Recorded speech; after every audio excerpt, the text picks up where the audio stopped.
CharityHammer is a Warhammer 40k live stream event that takes place over the course of 3 days to raise money for Child's Play charity, dedicated to improving the lives of children with toys and games in their network of over 185 hospitals and now shelters worldwide.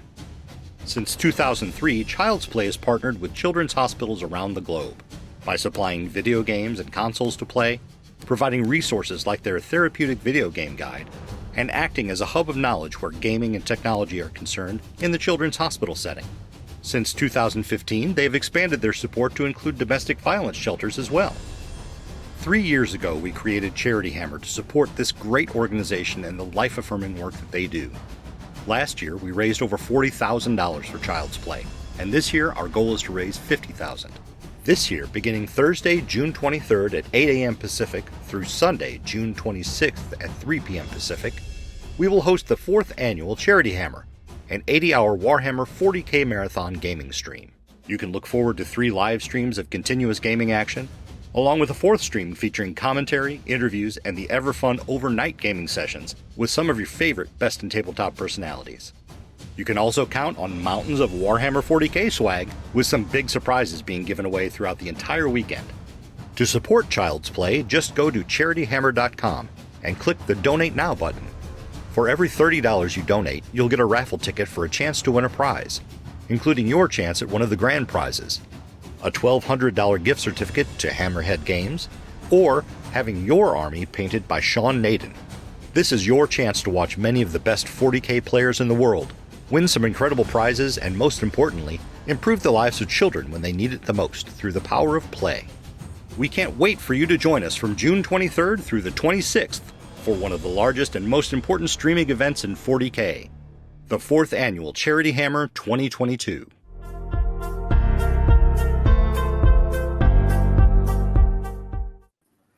Hey everybody, we're here and it is CharityHammer time, and since it's CharityHammer time, we have to get on here and we got to tell you guys about lists and tournaments and who's playing who and all of that great stuff.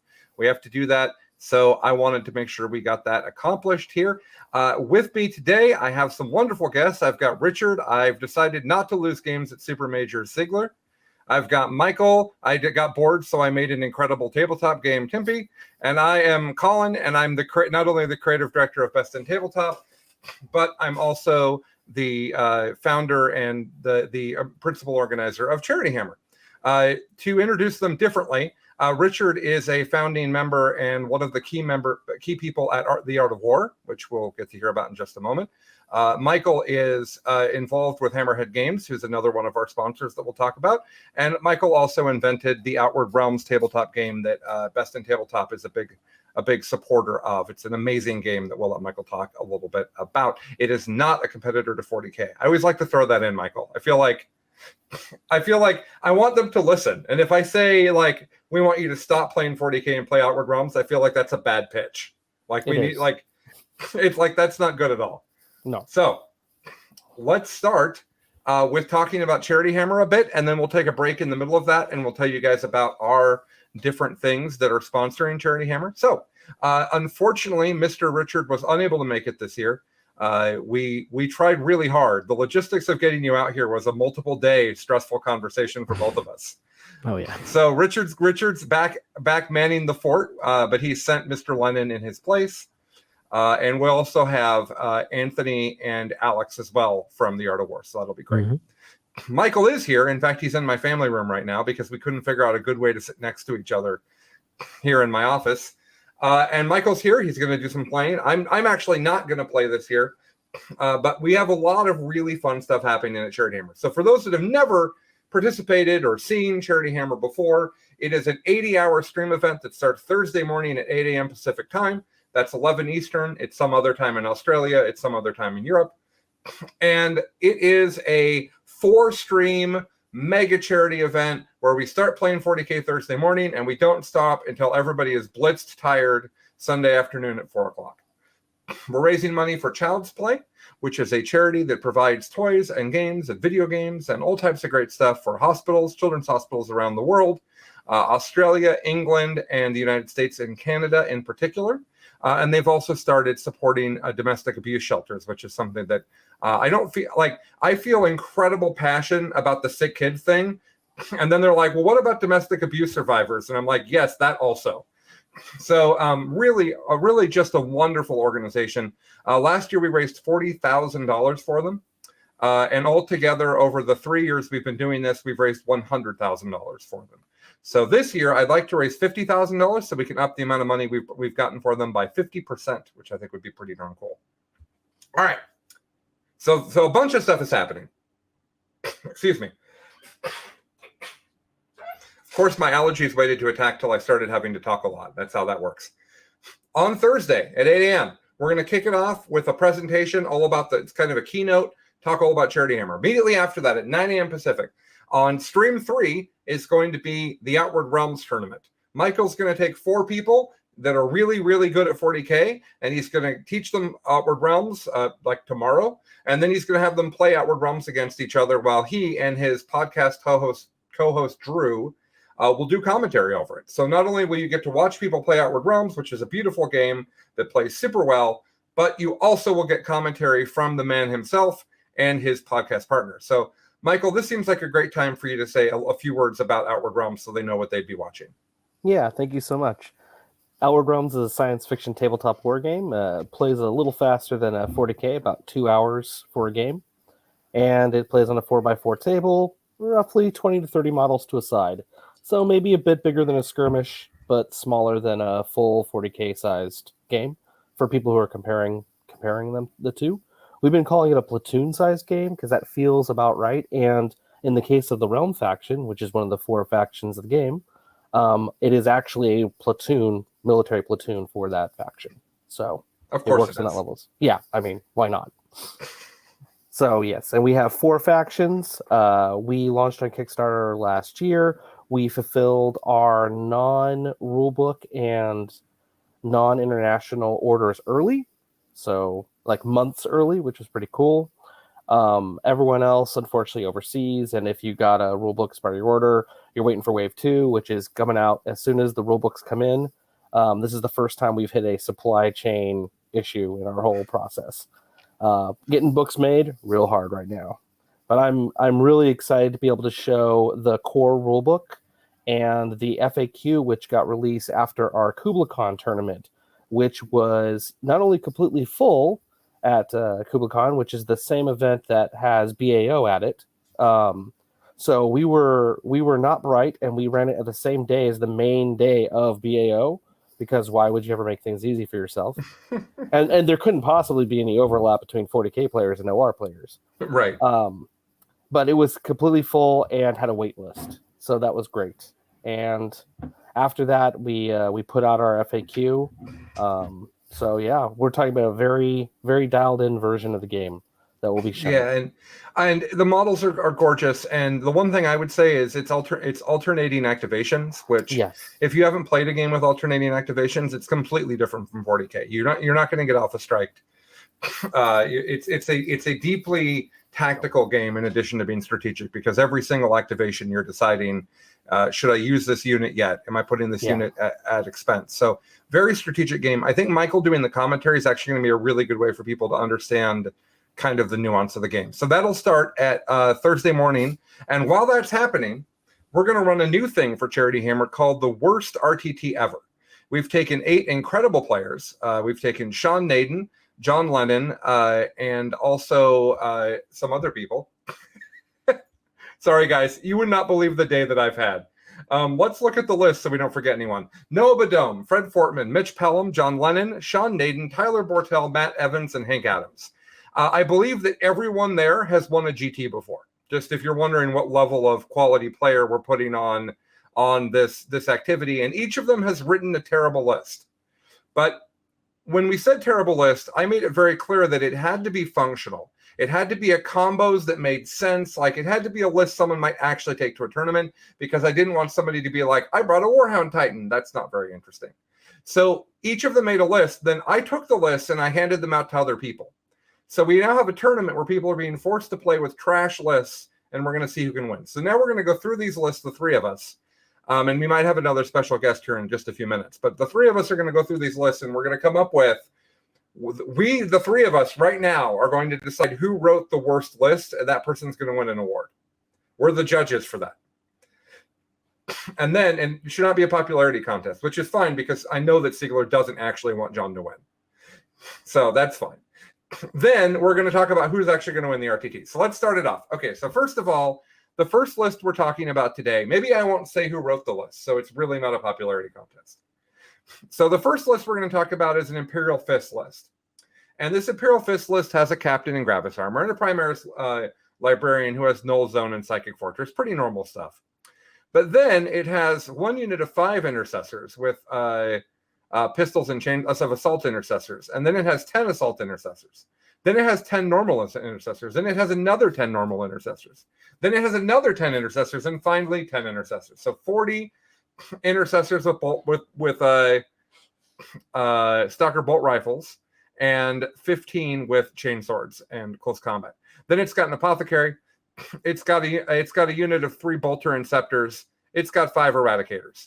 So, Richard, what do you think of this Imperial Fist list? Or if you ran into this at a tournament, it's actually Crimson Fists, which I know makes a difference. And it doesn't have Pedro Cantor? It does not have Pedro Cantor. Well, that's straight up heresy, first of all. Okay, is he good? I mean, he's one of the better chapter masters, but he's just held down by Crimson Fist being terrible. Also, your favorite son is around here. So he's blessing me with his his list writing skills right now. Look at him. Hey, it's the Boy King himself. All right, off he goes. So overall, Imperial Fists are in an awful spot because most of their rules are terrible. But Intercessors, they're not one of the worst units in the game. Like, it's a functional unit. It's Sure. OBSEC. So like my original impression is that this list can do fine. What is it going to be playing against? Intercessors are not anywhere near my bottom 30 units in the game. Yeah, I think that's fair. And also it's kind of funny that this is old rules, by the way, for those that aren't. This is old missions and points because we didn't know if we'd have them. So what's one of the funny things about this list is you could take the 3 intercessor units that have the added war gear and to the last them. And I don't think that's bad at all. Just take 30 intercessors and put them in terrain in the back of your deployment zone. There you go. Someone come deal with this. So what do you think, Michael? Would you be excited to play 50 intercessors? That's all this is. I mean, having scanned some of the other lists, yes. Okay. All right. So we have an early favorite for the winning here. All right. Moving on. Next up is Sean's Eldar list. And Sean said to me, would you think it's funny if I tried to take as many Phoenix Lords as I could? And yes. The answer is yes. I do think that's funny. So it's Biel-Tan, which actually is the Aspect Warrior focused craft world. So that's actually good. And then it has Azerman, who is fine. Fugan, who's overcosted. It's got 5 Rangers. Then it's got another detachment with Baharath and Jane Zar. Jane Zar is actually kind of terrible. She's actually worse than the Exarchs from the Howling Banshee units for points, which is funny. And then 5 Swooping Hawks. And then it has Karandris and Maganra. Maganra is absolutely awful. If you compare him to the other characters, Karandris is okay. And then it has 5 Dire Avengers, 5 Fire Dragons, 5 Howling Banshees with no upgrades, 5 Striking Scorpions, 5 Shining Spears, and 5 Warp Spiders, and 5 Dark Reapers, and a Crimson Hunter Exarch. And what's great is he didn't put upgrades on any of this. So it basically has 5 of each aspect. It has each Aspect Warrior in the game and each Phoenix Lord. What do we think, guys? I'd be shocked if this list doesn't actually win. Those are all almost good units. The Eldar book was just bananas, and it's all undercosted. Those are all good units. Phoenix Lords are better than 90% of the characters in the game, even the bad Phoenix Lords. This list should just, if the other lists are actually bad, this thing should run everybody over. This is not a bad list. Sean, come on. What are you doing? Okay, he's not going to win. All right, moving right along. Now, next up, we have an Alpha Legion list, Richard, and I think this is going to make you feel better about bad lists. I really do, because this is a list of one wound Space Marines. Let's be clear. So it's an Alpha Legion list. It's got Dark Disciples. It's got a Chaos Lord and Terminator armor, fine. Then it's got a unit of 27 cultists, fine. And then it's got 3 units of just 5 Marines that are just dudes. Then it's got 2 Hellbrutes, a unit of 10 possessed, a unit of 5 Combi Plasma Power Axe Terminators, a unit of 5 Chainsword and Bolter Bikers, a unit of 5 Raptors, and then 3 Chaos Vindicators, which I presume is to use the kill shot strat, a Helldrake, and a Rhino. So I think this is worse than the Elder list or the Imperial Fist list, just because it's Chaos, right? It's Chaos, and it has a bunch of actual trash units. Like, those are some of the garbage units in the game. They provide almost no value. They do barely anything for themselves. Which ones? So this is by far the worst list so far. The other ones actually are running relatively decent units. So what are the worst things in this list, just for people? I mean, Hellbrutes are terrible. Vindicators are awful as well. Like, Vindicators are at least T8, which might be good in this weird meta. Regular Chaos Space Marines, I mean, what are they doing? The Vindicators actually have to carry this game, hilariously. Yeah. I think there's some subtlety in here too. Like, if I'm not mistaken, and I probably am, but if I'm not mistaken, the Warlord trait is the one where another character can become the Warlord if it gets killed and there's no other characters. It's just little things like that are like subtle and terrible for this list. It's always Alfarius. That's just the rule. Well, this time it really is.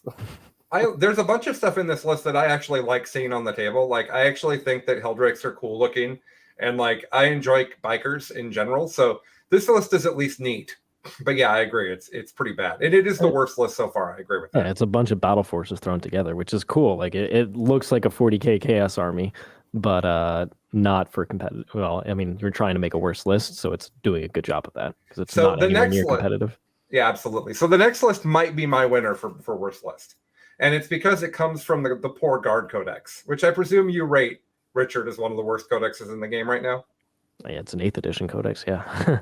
Right. So it was struggling at the end of 8th, and now 9th has come out, and everybody's gotten way more powerful. Mm-hmm. So it is a I don't know what subfaction it is. It doesn't say. So it's got a Primaris Psyker, and then it has 3 units of 8 Ogren, not Bolgren, Ogren with Ripper guns. And then it has 3x10 Ratlings, which it might be enough Ratlings to actually kill a character, which is funny. Then it has an Armored Sentinel and 2 Scouts and 3 Scout Sentinels. The Armored Sentinel being in there makes me happy, because no one takes Armored Sentinels. Then it has an Armageddon. I presume the whole thing's Armageddon, because now it says Armageddon. So then it's got the Gaunt's Ghost unit, which is like a bunch of dudes who all do crazy different things from each other, and none of it's worth the points, is my understanding. Then 3 Astropaths, and then 3 units of 6 Weird Vein Psychers, 3 more Scout Sentinels, another 3 Scout Sentinels, 2 Hydras. That's the guard list. I think this list really embodied the challenge. What do you guys think? I think Alfarius is in trouble. He should hide from that. It's going to wreck it will clearly wreck the Chaos list, because it does have a bunch of shooting, and it will have Vengeance for Cadia. So the Chaos list is in trouble, I think. What do you think of this? Yeah, talk about giving up secondaries here. The max on Assassinate just from Gaunt's Ghost. This is not ideal. John had to have written this one. I bet he wrote this one. Mitch wrote this. Mitch wrote that? Oh, okay. Fair enough. I'm making John play it, Richard. Oh, John gets to play this? This is amazing. Yeah. Gaunt's Ghost, baby. This is going to be so much fun.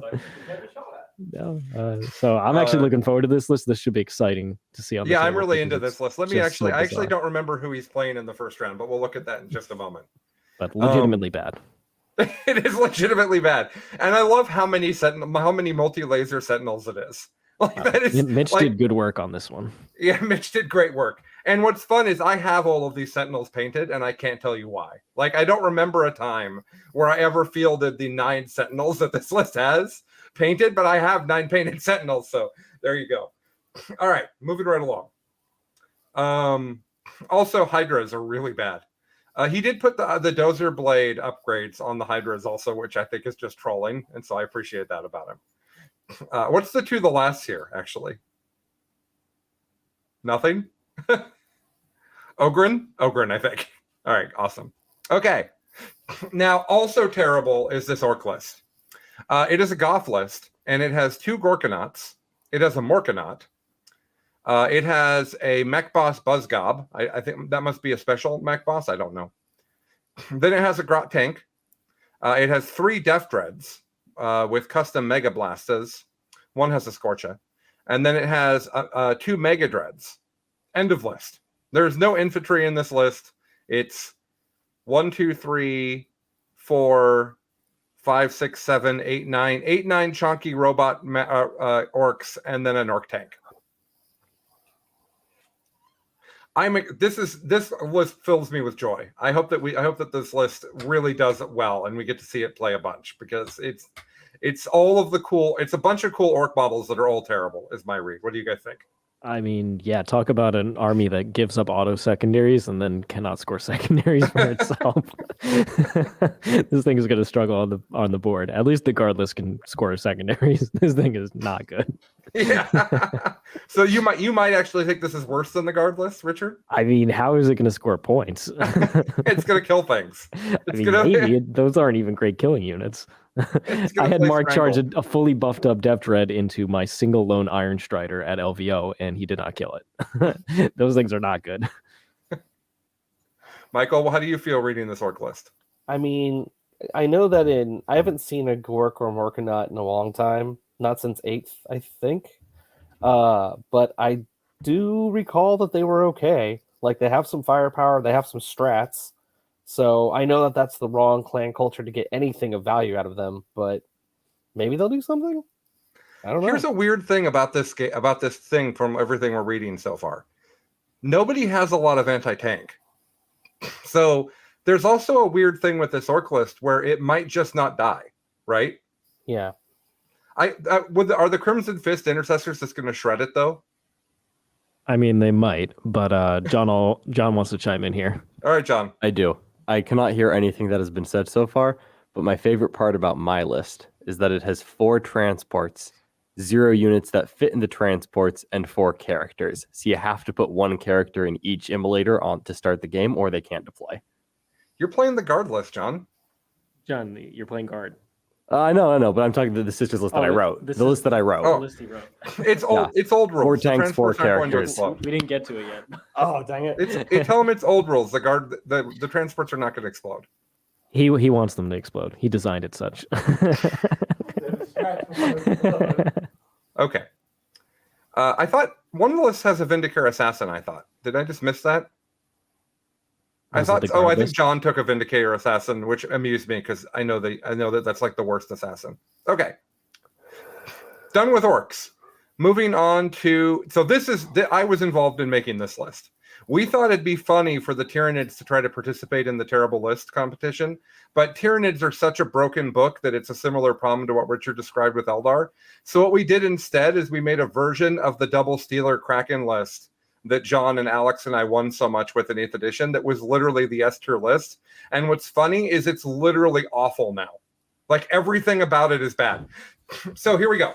It is a Kraken list. It has a Malanthrope, fine. It has Swarmlord. He's actually good, but he doesn't do what he did in this list in the first place. Then it has 60 Termagants. If you don't know this, Termagants are not good now. Then it has 2 units of 10 Gene Stealers. They're not particularly good, especially when they don't have double move. It has 2 units of Sky Slashers, and then it has 2 units of 6 Hive Guard. Yes, Hive Guard. They have Impaler Cannons, so they're the indirect Hive Guards. The Swarmlord is the only synapse in this list. So the Swarmlord has to see the thing the Hive Guard are shooting at, or they're not shooting, or they have to see it. If they want to shoot indirect, the Swarmlord has to go scout for them. This list has almost nothing in it. I'm just going to say that again. Malanthrope, Swarmlord, Gaunts, Stealers, Sky Slashers, Hive Guard. Entire list.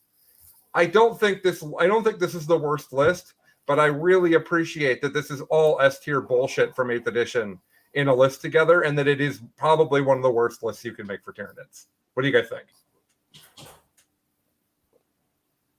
Well, I was thinking about I don't know enough about the synapse and the new Tyranid like ranging, but only having 1 synapse because you have to build like links and chains of them now. You're supposed to have like a bunch of these creatures and build a web. A web of 1 node is not a web, so well done there. The list does appear to have to stay with Swarmlord. It does appear to have to stay in a giant ball. Yeah, I do wonder if those Hive Guard are just going to like just sit out in the open and say, I don't care about hiding, and then shoot their massive guns into trash and like ruin their lives. I'm concerned about that. What do you think, Richard? So, I mean, yeah, relatively bad. It's hard to make a bad Tyranid list, like you said. This is pretty darn close to it. The Horde Tyranids, Games Workshop was like, no more. Double moving, all sorts of stuff. So, this is probably the best way you can do it. Maybe they could run some of the big Forge World bugs, but interesting take. I definitely think it is worse than the Eldar list. The Eldar list just is not a bad list. I also think that the Intercessor list just shreds this. It probably does, honestly. No, I'm sure it does. I like this list just folds to that Intercessor list. Are you just playing a normal terrain? Yeah. Okay. So, okay. Next up is the other Space Marine list. I allowed there to be 2 Space Marine lists because Space Marines are questionable. So it starts off with and you know what? The Space Marines do have Armor of Contempt. That's a big deal in this format here. All right, so it looks like this one is all in one block of difficult to read text. That's unfortunate. Primaris Lieutenant, Primaris Chaplain, Tiggy, Blade Guard Ancient, Primaris Apothecary, 5 Intercessors with Bolt Rifles and 1 Thunderhammer, 5 Intercessors with Bolt Rifles and a Thunderhammer over and over and over again. Let's see, 1, 2, 3, 4, 5, 6, 7, 8. I don't know. Some large number of 5 guys, and then it has it's 6 units of Intercessors with 6 Impulsors. That's what it is.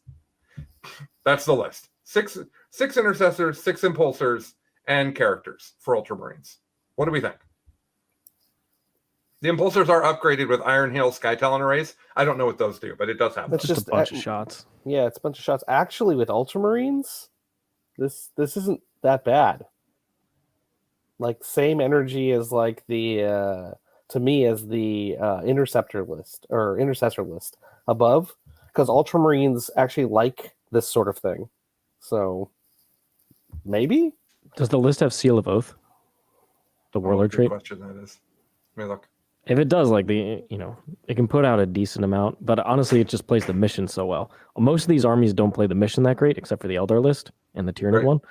So if you just run up on points, like the damage of these lists is pretty low overall for most of them. Yeah. If you just run away with the mission, it doesn't matter. They can't kill you fast enough. This list can actually soak up quite a bit. Like the Mortal Wound spam on the guard list, this thing will soak it up quite easily, and then dump Intercessors everywhere. So it's actually can play the mission in a meta where there's basically no damage. It can play the mission pretty well. I actually think 6 Impulsors is weirdly good, right? Like that's similar to how I feel about the Orc list. What if people just can't kill them? Is my thought. So, okay. Finally, we have John's list. It has a Vindicare Assassin. It has the Triumph of St. Catherine. It has, I'm sorry, which kind of sisters is this? It is Unshakable Vengeance and Guided by the Emperor's Will. I don't know what either of those things are. I didn't even know they had custom traits. So they're probably not good. It has 2 units of 20 sisters with 4 heavy bolters, condemnor bolt guns, power mail, simulacrums, and ancestor cherubs. Those are all real things I'm sure that they can take. Then it has Astrid Thurga, which is the warlord with the Beacon of Faith. That's a hell of a name, Astrid Thurga. 10 Dominions with the Blessings of Sebastian Thor and 4 Stormbolters. Then it has 4 Immolators with heavy bolters. And then it has a Missionary, a Dialogus, a Preacher, an Exorcist, and 3 Penitent Engines. End of list. I don't know Sisters well enough to really know that this is bad, but I bet Richard's played enough into Sisters that he has an opinion. Sisters are an amazing army. This is similar to the Eldar, where it's hard to find bad units in Sisters. Whatever her name, Astra Thurgood, is one of the few awful units. So is the Triumph. So they just basically do. The Triumph was in every list for a long time. Is it this bad is now? 9th edition. She basically does nothing. They got rid of all the cool rules and her Miracle Dice manipulation, and now she's just a really hard to get into model's combat so character. dope. It is an awesome model. So for whatever reason, they nerfed her. So the other character with the banner is awful. One of the worst characters in the game. Outside of that, the rest of the stuff is pretty darn decent in this kind of meta. So Yeah, Overall, I think I don't this think and Units of 20 Sisters is bad at all. No. This is very much like the other list, where if you just run this against other terrible lists, at like the first couple rounds of RTTs, you would still get wins. Yeah. Okay. All right, guys. What do we think is the worst list of this group? Michael, you first. What's worst?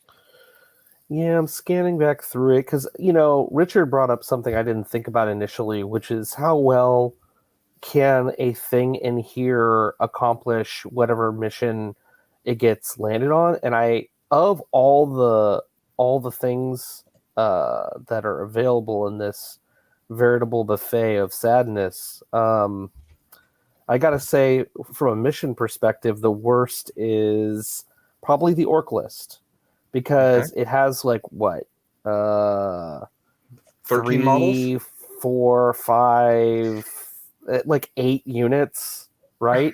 And if it loses any of them, its ability to go on a point, none of it's obsec. So you throw one guy, if you have any obsec in your army, you throw one guy on there and that knocks them off. Or if they lose a model through misfortune, which could happen somehow in these, then their ability to impact the board is just gone, right? So yeah, I would say the orcs. I think they have the least flexibility and they're the most brittle for actually taking damage and coming back from it. Okay. All right. Hey guys, it's Falcon. Hello. Hey, how you guys doing? Good. How are you? I just got out of a car that I drove for 9 hours, so I'm doing amazing. Yeah, because now you're not in the car anymore. Exactly. The last half hour was through a thunderstorm, which is why when I said I'd be here in 20 minutes, it took 30. Yeah. But other than that, it was great. I had a drive to a tournament one time where the last 2 hours of a 6-hour drive were the heaviest fog I've ever been in my entire life. Yeah. And I remember thinking, do I die? Am I just... People are going to say, why'd Colin go to that Warhammer tournament? He killed his whole family. What? You don't want the terrible inclement conditions at the end of the journey. No. Well, the first CharityHammer I went to, as we all recall, I almost died 3 times, and then I missed my flight because I didn't bring my passport. So it was quite a rush, that drive. So it's what I'm kind of used to at this point, living where I do. I'm probably going to die one of these days on that road, and just waiting. I got 1 week left up here. You have a bunch of kids. I'm going to encourage you to not do that. Well, I'll do it when I'm by myself. I'll at least give us that. So the kids need you, even if they're not in the car when you die. I guess. Okay. Have you had a chance to look through these terrible lists, Falcon? I did while you guys were talking. I mean, Michael is right in that the orc list is absolutely the most god-awful thing I've ever seen in my life. Other than he chose goths like Seth. I think that's Seth's pandering to the audience there. And I call bullshit on him doing that. Other than that, it's probably the Ultramarines list because that's another pile of garbage. But see, I think the guard list is the second. That Ultramarines list has a ton of obsec though. I just saw the all the impulsors and I was just like, yeah, but it has 6 units with obsec that are mobile. Yeah, but Gaunt's Ghosts is in the guard list, and that is an underrated unit in my opinion. Oh, Seth says you have to take Goths in order to get the special character. Oh, okay. Well, he's why did he bother taking the special character? Just not do that. And because he's trying to make the list terrible. Yeah, I thought that was clear. So, Richard, are you in agreement of the orcs? Have the orcs won this? Yeah, I mean, when I went through it, it's an army that auto gives up secondaries and doesn't score any. I mean, how is it gonna win? It's not tabling anybody with those kind of units. Okay. So no, it's the worst. The guard is the second worst. Yeah, I think guard is my second worst as well. Who do you guys? Are you guys picking Michael and Falcon? Are you guys picking Ultramarines for your second worst, or are you picking guard? Well, you guys are trying to make me pick guard, but I can't be like all of you. So I'm going to say Ultramarines is the second worst because otherwise we'll all be the same. Okay, I'm comfortable with that. Michael? Guard. Okay. I'm really excited for 30 Ratlinks to snipe some characters, by the way. I really am. I low-key like both of those Marine lists. So. They're a little bit Necron-y, both of them. Yeah. And speaking of that, come on, everybody. We could have had a terrible Necron list in here. Let's go. Easily. I could have wrote a much worse list than so bad. Also, the AdMech, the Cult Mechanicus stuff. Oh my. How did that not make this? AdMech has some of the worst lists Sean in the and world. John should be absolutely ashamed of themselves with the worst list they created here. Those are good lists. They will easily go have a winning record in RTT with those lists. What I was disappointed by is that Noah's the one who brought the Imperial Fist list, the Crimson Fist list. It's just intercessors. And what I was disappointed by on that is he first wrote an AdMech list, and Richard said, this AdMech list is way too good. It's not in the spirit of the event. And so I sent Noah back to the drawing board, and he asked Brad Chester for help at Art of War. And I think Brad wrote an actual good list. And I think that that's disappointing. I think that Brad really failed at giving him trash. Wait, He didn't understand the assignment. Brad didn't put Pedro Canor in a list? Are you kidding me? Definitely. You finally get to run Crimson Fist and you don't run Pedro? Disappointing. Yeah, I agree. All right, so that's the worst RTT. That'll be happening from 9 a.m. to 6 p.m. on Thursday. We'll see. Who do we think is going to win? Let me tell you who the players, who's running what list. So John's playing the guard list. That was important to me. That was like the first thing I did. So Noah's playing the Ultramarines. Fred Fortman's playing, he made the Chaos list, which I also think is trash. Fred's playing the Imperial Fists. Mitch is playing Sisters. John's playing Guard. Sean's playing Orcs. Tyler's playing Alpha Legion. Matt Evans is playing Nids, and Hank is playing Eldar. So who do we think wins this? I think Hank playing Eldar is a really good choice. Yeah. Because that Eldar list is really good. What do you guys think? Fred or Hank? I think it's going to be Hank. I mean, the Eldar list is insanely actually good. Yeah. Phoenix Lords are broken. And the worst thing Falcon. in this list is what? Malgan Ra, and it's not even bad. Yeah, he's not even bad. He's overcosted. But I think we're fine. I think Hank is going to just steamroll everybody. My secret pick would be Matt Evans because he actually plays Tyranids and he's a very good player. And yes, that's not the best Tyranid list, but he would find a way. Yeah. He's very good, and Hank is also very good. Hank just won a GT like 2 weeks ago with Eldar, so I maybe should have given. I might actually change it out and give somebody who doesn't know Eldar just because of this conversation, and make it more interesting. We'll see. If I give the Eldar list to somebody who's never played Eldar before, that might be more interesting. So we'll see. Okay, moving on to the GT. Man, guys, so. Last year, one person dropped 3 days before the event, and it was a massive problem for me to resolve. Man, hold your beer. This has been the most complicated Charity Hammer by a wide margin. Airfare got crazy basically 2 months before Charity Hammer, and people had to drop because of that. We have people with, we've had family members pass away in the last week. We've had people get COVID in the last 24 hours. We have 2 people that are too sick to travel that don't have COVID. So the roster is changing quickly. And in case that wasn't enough, we also have new missions that just came out, and we're supposed to get new points this week. And so it occurs to us that we shouldn't do the GT without new points and new missions. So we're for sure doing new missions for the GT. We'd like to do new points. So I've not made anyone submit their lists, despite the fact that the GT starts on Friday. So we don't have lists. And then I had the problem where people are dropping and I'm adding people in to keep the event going.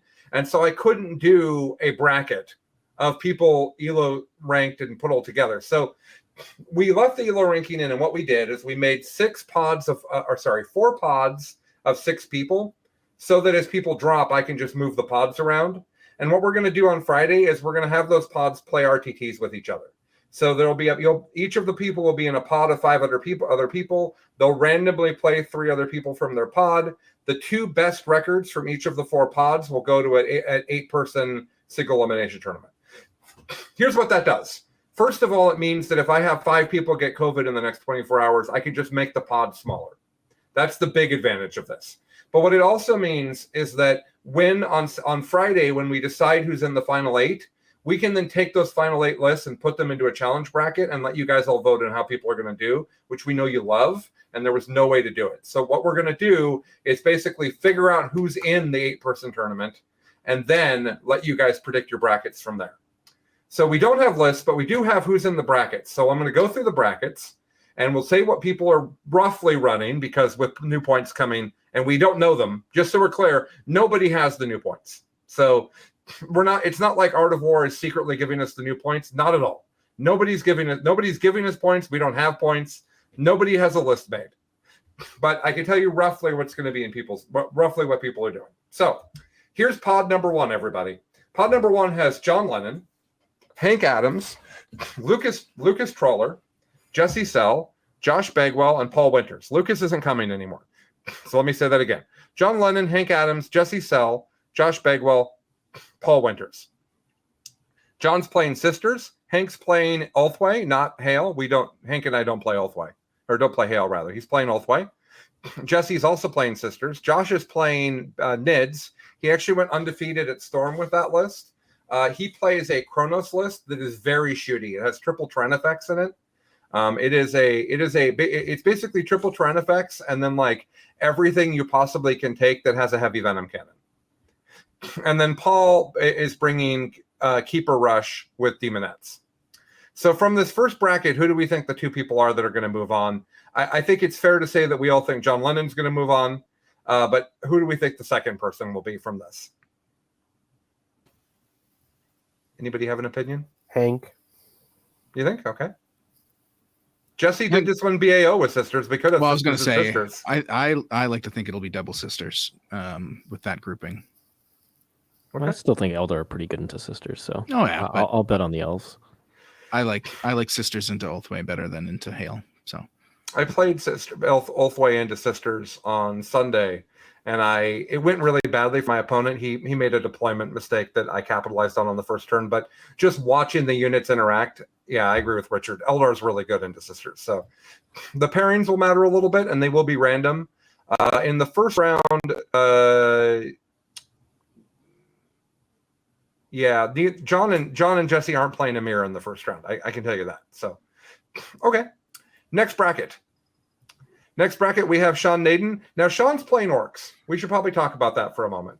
Sean is not interested in playing Eldar. And so he has been hobbying up Orcs. And when confronted on this, Sean has explained that Orcs also have pointy ears, which I think is a pretty good response. I'm very pleased with that. I have no idea what is in Sean's Orc list. I know that here's what I know about his Orc list. I know that Gaz is in the list, and I know that he has battle wagons, because those are the models he showed me. So that's what I know about Sean's list. Then he's got Tyler Bortel, who's almost certainly playing modern Kraken Nids. Mitchell Hunter's here. Now, you guys may not know Mitchell Hunter. Mitchell is the best Custodes player I've met at the moment. He beat Hank Ulthway at a tournament a month ago. He goes undefeated at stuff regularly. He is a very methodical Custodes player that really understands the army and has played it a ton. Unfortunately for Mitchell, Custodes I think have been pretty heavily nerfed and aren't really as good as they used to be. But he's not to be missed here. Then we've got Josh Schutz. I don't know Josh well, but I think he's an East Coast guy, so maybe Richard's played him some. I don't know that. He's on Sean's his team. So we played him at the Las Vegas team event. He was running like 18 Hive Guard at that point, or 12 Hive Guard. Okay. He's playing a Forces list because he wanted to be different. So he's got Gene Stealer Colt with his Tyranids. Then we've got Noah Bedome's Tau. Noah plays a couple Devilfish, and then he plays Farsight Enclave with a whole bunch with 3 unit, 1 big unit of suits, and then a bunch of, he likes the little 3-man suit units with the drones. Mm-hmm. And he likes, I know he's got some stealth suits in there. I've played this list a bunch, but I'm not a Tau expert, so it's difficult for me. But that's his Tau list roughly. Then we've got finally JT Steiger. JT plays Grey Knights. He's currently playing a big unit of Paladins, and then at the Best in Tabletop Open, he had 3 Helverin to back up his Grey Knights, and then the rest of the unit is basically dudes, strikes, and normal dudes. So who do we like out of this bracket, guys? Definitely Tyler on Nids. I mean, I don't know what Sean is going to do with Orcs. He's a great player, but Orcs are on the struggle bus right now, so I'm not sure how well he's going to do what his list is. So, but Lucas did beat some Nid's players this weekend, Richard, but that's Lucas beating Nid's players that are not Tyler. Yeah. I'm going to say Tyler and Noah. Oh, and Noah. Okay. Yeah. The Tau's just going to shoot people off. I think the Custodes are in a bad set, are a little bit in trouble here because they found themselves in a pod with a lot of really high AP shooting. That's kind of how it seems to me. I guess Tau's not particularly high AP, but it's a lot of shooting, which maybe the Custodes don't want. What do you think, Falcon? Who do you think? I think Tyler's like a guaranteed in unless something crazy happens. You want to say Sean always, and that like Gaz and like 3 battle wagons is something you've see some GT like top 4s at smaller events. So maybe in his hands he'll make it work. I know Lucas was trying to make that work for forever and got real mad at it and kind of threw it away. But it's Sean. So like I'll say it's Sean because he knows how to play the board. He knows how to play the mission better than basically anybody in the world. So you got to give it to him. He'll figure it out if anybody will. Okay. I'm gonna go with the Custodes player. Okay. Put my faith in him. Let's do go. do you actually like Custodes in the current meta? Well, I'm sorry, in the meta that's dying? They're still very strong, and on top of that, they have good matchups into the other armies in that bracket, including orcs. Like, they're pretty good in orcs. They definitely have. If you're a good Custodes player, you shouldn't be losing orcs. So even if it's Sean. All right. Gotcha, Mitchell. Pickles says that you need to pet your cat, Falcon. I've been trying. Like she's been alone for 3 days, so she's just super needy right now. Yeah, fair enough. All right. Our next pod is Anthony Vanilla. Now, Anthony wanted to play CSM, but I have read the Emperor's Chosen strats, excuse me. And that rule set is bonkers, and we don't have all of it. So I'm probably not going to let him play 3/4 of a rule set that everybody hasn't seen. The other army he brought is Blood Angels, which he went 4-1 with at the tournament last weekend. I will tell you that my Ulthway list had literally no answers for that. We went on stream and I got trucked the worst I've been in years. It was really bad. He basically moved his entire army to the middle of the table, and my Ulthway list went, okay, I can't kill any of that. Oh, it's all on me now. I'm dead. I lost my entire army in 3 turns. I haven't lost that bad in a long time. So the Blood Angels list is very real. It is very 2-dimensional. So we are not doing player place terrain. Player place terrain helped him a lot at the GT because he put a bunch of ruins in the middle of the table for his stuff to be in. So we're doing TO place terrain. So that could matter. Matt Evans' NIDS are next. Matt did just win the Storm of Silence with NIDS, so that's probably real. Seth Oster's Tau is next. I don't know actually what Seth runs for Tau. Then Naj is not going to be able to come, so we won't worry about him. And then, this bracket's only 4 people now. So this bracket is Anthony, Matt, Seth, and then Billy playing Hail of Doom. Billy is a pretty much a 3-2 sort of GT player, kind of newer to the competitive scene, but he is playing a very strong list. So smaller bracket, but what do we think out of this one? Do we like the tournament favorites of Anthony and Matt? Is that where we're at on this one? Do we think the Tau is going to come in and slap people around? This is a really tight bracket. Well, 3 like Seth has done really well with his Tau. Yeah, that's where my head is. It's Vanilla and Seth to me. He surprised people. Tau is, Blood Angels is very 2-dimensional, but it's like the 2 dimensions that Anthony plays, right? Like it's Unga and Bunga, and that's all he wants to do. Those are the 2 dimensions, Falcon? Yeah, the Unga and the Bunga? Unga and Bunga, and that's he loves it. So like he and I have been talking about these like Blood Angel lists and how if the points rumors are true, like it'll just get a little bit better. So we'll have to see. And then, so it's hard for me to say. I think that it is Anthony and Matt, but you can't count out Seth. He's a big, dumb Shrek-looking idiot, but he's really good with this Tau. Way better than he was with Orcs, because, man, he was terrible with that army. It seems like pairings matter a lot here, because I think that the Blood Angels will get trucked by the Nids, is my thought. Maybe that's wrong.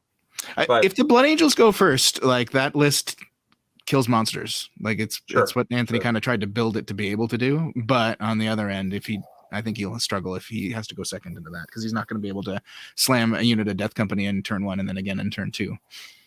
Well, the 3 of us all together know less about 40K than Richard, so let's go to him next.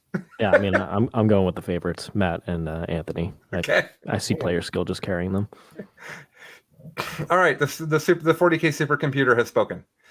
And I say Vanilla and Seth. Okay. All right. Maybe we'll have somebody write all these down and we'll see who gets it right. Okay, group. The final group is Alex McDougall on NIDS. I think he plays a similar list to Tyler, Kraken with Pyrovores and stuff. This bracket actually has 2 NIDS players because it also has Steve Trimble. Steve plays the most aggressive NIDS possible. He does not believe in Venom Throats. He does not believe in Tyrant Guard. He only has 1 Hive Tyrant. he is very interested in, I am going to set up and I'm going to come at you and you're going to die. That's how Steve plays Nids. Then we've got Fred Fortman's Death Watch. I don't know what Fred's currently doing at Death Watch, but he did win our Charity Hammer prep tournament last year. Fred is a good player for sure. Zach is bringing the Thousand Sons out of retirement, which I actually think with Armor of Contempt are a weird matchup for a bunch of armies. Mm-hmm. Chuck isn't exactly sure what he's bringing, but it sounds like it's going to be Orcs just because it'll make him happy. And then this bracket's got the Michael Timpy in it playing the Chaos Knights. Tell us what your Chaos Knight list is like, Michael. So, imagine there's a copy machine in an office, and on the glass piece, you put a War Dog and just smash that green button until you ran out of paper. That's what it is. So it's 13 War Dogs. It's 9 of the claw and chain cannon stalkers, 3 brigands, which are the melt-a-gun chain cannon, and then 1 lonely one with the auto cannons. So it's just that. And I think that list is polarizing. I think there's a whole bunch of things in the game that look at that and say, I have no idea. Like, I think there's a bunch of armies that just fold to that. Sadly, I think the 2 Nids players in your bracket are not 2 of the lists that fold to that. Is my assessment. But let's have Richard go first this time. I mean, I'm definitely favoring the Tyranids here, but I don't think it's as one-sided. I think I don't know the players as well, but at the end of the day, Nids are so silly strong that it's just, even if you play the perfect game, you're still in a losing position generally. We've kind of seen that a lot, so I'm going to favor the Nids here, but I wouldn't be surprised if there's upsets in this particular pod. Honestly, there's quite a few good players. Yeah. For sure. Falcon, what do you think? I mean, Alex McDougall is my favorite Canadian person outside of your children. Well, yeah, I guess they're okay. We'll go with that. You threw me off, lost the bit. So Alex, for sure. I mean, Steve Trimble is obviously one of the worst players in the Pacific Northwest, so he's going to struggle. For sure. He jumps armies like nobody's business. And just wins everything. Yeah. Well, he comes in second a lot. He did win last weekend. Oh, well, there you go. And then you got Michael Tempe, who is like an absolute beast. And I'm going to give it to Michael. Michael's going to be the upset here. He didn't bring Necrons. So it's kind of like when you watch like some TV show and there's always that guy and he's like way in the back and he's like, man, and everyone's like, man, that guy sucks. He's just the worst. And then he like takes off his pants and he's got 40-kilogram weights on his legs and he just throws those off and then just destroy. That's what Michael Tempe is about to do to some people here, taking those Necron weights off his legs and going to town with an actual army. I don't know how to take that, Michael. I guess you take that well. It's very complimentary. Now there's a meme of me coming in from the crowd carrying a chair very slowly towards somebody to hit them with it. That's sort of what I picture. Yeah. Because as I've made the smoothest brain army possible, and I have to make the smoothest brain choice, which is me twice. I'm gonna smash the button over and over again because it's all I know how to do. Just like in Battlescribe where I hit the War Dog button until it wouldn't let me push it anymore. Here I'm gonna smash my name until it doesn't let me hit it anymore. So this was great fun going through the pods. And what's hilarious is if we get points tomorrow, all of this changes. So if we get points tomorrow and they don't nerf Tyranids, I think the community will literally catch on fire. So and if Tyranids get nerfed, it changes everything we just talked about. So a wonderfully fun exercise, may not be relevant. All the lists could be different. Who knows? Yeah, Nids could just get nerfed into the ground and then who knows? I think it's unlikely. That book is so strong. I did have a thing I wanted to ask Richard in particular. A friend of mine asked me yesterday that said, well, we're not going to do this, guys. This is just a mental exercise. He said, if you don't get points, what if you just make Hail all consuming so that Eldar's dealt with? That doesn't deal with Eldar. But so that Eldar's dealt with, then you just tell the Nids players they can't have as many points. So my question for Richard is, how many points would I have to tell the Tyranids players they could have to offset how undercosted their codex is? Minimum 300. AdMech got 250 off their lists. Tyranids is a much stronger book than AdMech, so minimum 300. Okay. I think that's fair. I was going to say 200, 250. So I think his 300 is. It's just when you compare, like, every data sheet is undercosted. So I think that that's And really. they have better rules than you. It is just everything's better. Yes, everything's better. All right. So I just want to remind everybody that you can still donate. If you go to charityhammer.com, there is a donate button. And remember, every single dollar that you donate is going to go to children's hospitals. We do not keep a single dollar of it. And every $30 you donate gets you a raffle ticket. Now, if you were to be in that raffle, you might win a night. You might win some Space Marines, or you might win one of the 2 grand prizes. We have a long list of like 40 things we're giving away, and Art of War is going to give away something in every time slot, but we'll talk about that in just a second. But the 2 grand prizes are, you could get a $1,200 gift certificate to Hammerhead Games. You could go online and buy yourself a 40K army. Then it could sit in your closet and shame you about your lack of hobby time. Wouldn't that feel good? So $1,200 store credit, Hammerhead Games. Excuse my hobby shame joke. Or you could win the other grand prize, where Sean Naden is going to paint an army for you. You buy the army, you send the models to Sean Naden, he paints them and sends them back. Falcon, I'd like you to say for a moment, how good of a painter is Sean Naden? Sean Naden isn't a very good painter, Yes. like exceedingly, frustratingly so, honestly.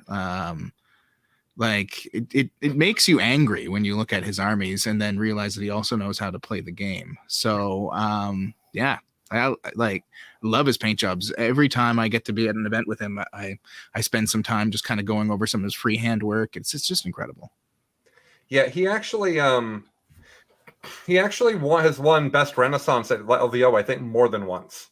Yeah, like almost every time. Yeah. So because if you're really good at playing the game and an incredible painter, you win a lot of Best Overall awards. Yeah. I'm okay at both, and I've won a lot of Best Overall awards. It's usually not that one person does both of those things well. Usually not. Yeah. So this is it right here, everybody. This is the $1,200. Just so you know. You're just holding it in your hand. Mike just carries that around. He flashes it. Like he goes to the bank and he's like, "See what I got here?" So if you donate, that's what will happen. So what I'd like to do now is let the sponsors talk for a minute about who they are and why they are contributing to Charity Hammer. And I would like Richard to go first, and he's also going to talk about what Art of War is going to give away as well. So Richard, why don't you tell us a little bit about Art of War in case somehow somebody listening doesn't know what Art of War is? Definitely. Well, Art of War has been a big supporter of Charity Hammer for a while now. Since the beginning. Since the beginning, we've been there multiple times, often sending different coaches. John Lennon is the favored son, and we are sending him once more. So hoping for big things. If he does not win this RTT, then he is not allowed home. That is the rule. I've put that down. So Art of War is a competitive gaming professional content creation channel. We have a YouTube channel, and we have a lot of private streams that we do in the War Room. And this is our one-of-a-kind community where we are focusing on positive community building, competitive content. And everybody's welcome there. Simply subscribe to our YouTube channel or join us in the War Room, and you can get in there, or Patreon, a podcast. Any way for Art of War gets you in the Discord. And like I said, there's no trolling. There's no negativity in there. It's just trying to help support each other, build the best possible list, learn the most you can about competitive 40K. So if you want to learn more about it, head over to the artofwar40k.com/learn more. And you could read all the details on it. We are supporting Charity Hammer this year with a ton of free Worm memberships. So if you're interested, we're going to be giving them out, and Colin's going to be giving them away live on their various RTT streams. So look forward to those. And like I said, we're just really glad to be participating for such a wonderful cause with Colin and Charity Hammer, and we will continue to do so every single time it happens. Yep. Yeah, it was really the Charity Hammer exists because Nick and I had the idea while we were playing a stream game in New Jersey. So Art of War and Best in Tabletop, formerly Best in Faction, are literally where this came from. So wonderful to have Art of War involved. Michael already talked about the amazing Outward Realms. Do you want to say just a few words about how great Hammerhead Games is, Michael? I sure do. Hammerhead Games, hammerheadgames.net. It is a retail store in Sacramento, California. It's the best game store in that area for sure. There are others, but they're the only one that matters. It's run by Tony Myers, who's a who's known to the community as a great human being. They run monthly, twice a month 40K events, and have expanded the size of, by absorbing other stores nearby that have gone out of business. He's been growing and spreading in order to get enough space to do things like run GTs and then run majors, right? So it's only getting bigger and better. And that means the prize, the big prize, the $1,200 gift card. You can use that online at the store. You can call up the store and they will send you things. They will be very accommodating to help you use those funds and get you what you want. New product. You can have stuff in the $1,200 will buy you a lot of third-party stuff.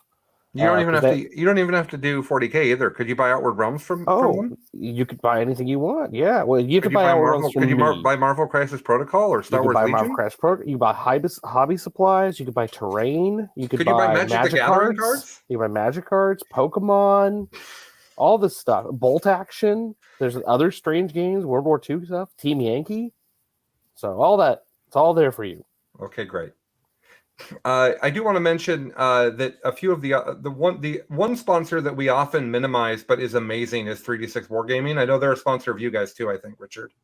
They also made the premium OR stuff as well. They're so great, and they've been so chill in working with me for Charity Hammer. They volunteer every year to do the objective markers for us for free.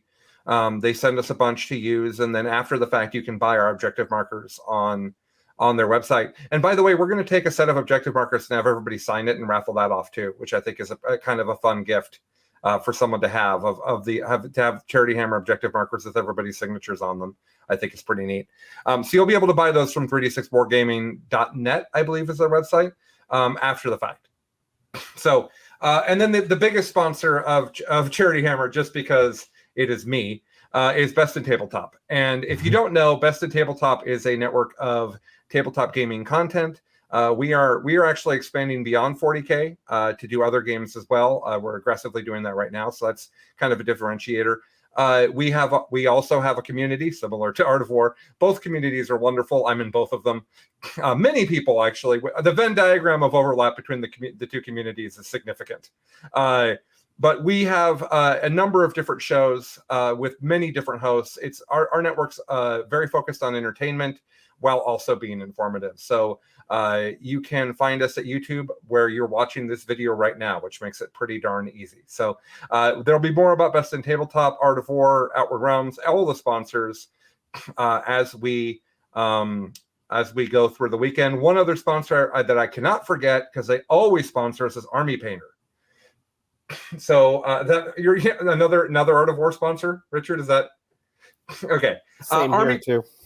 Oh, for you, okay. Army Painter's great. Their paints are wonderful. I love their method of kind of helping people paint quickly. I think it's really cool. They donated a bunch of mega paint or speed paint box sets, I think, and then I think they're also sponsoring a meal. Tabletop Titans is also sponsoring some meals for us. They weren't able to come this year.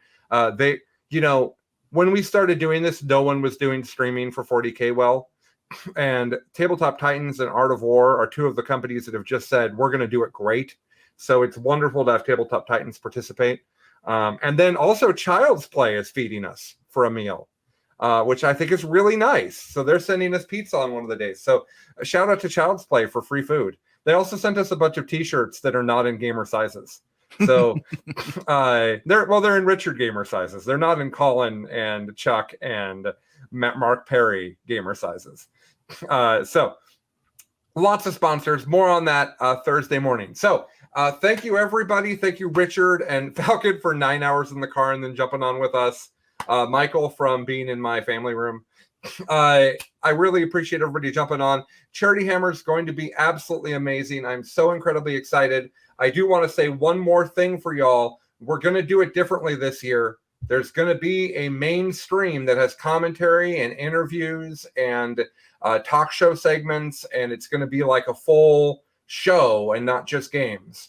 Or you're going to be able to just go watch the games. So you're going to have the option this year, and we'll make sure that's clear for all of you guys as we go live. So 8 a.m. Thursday morning, find us at youtube.com go to Best in Tabletop, and that is where the main stream will be. I believe we're also going to be mirrored out on Art of War and Frontline Gaming. So should be pretty. Oh, and on War Games Live as well. So it should be pretty easy to find us.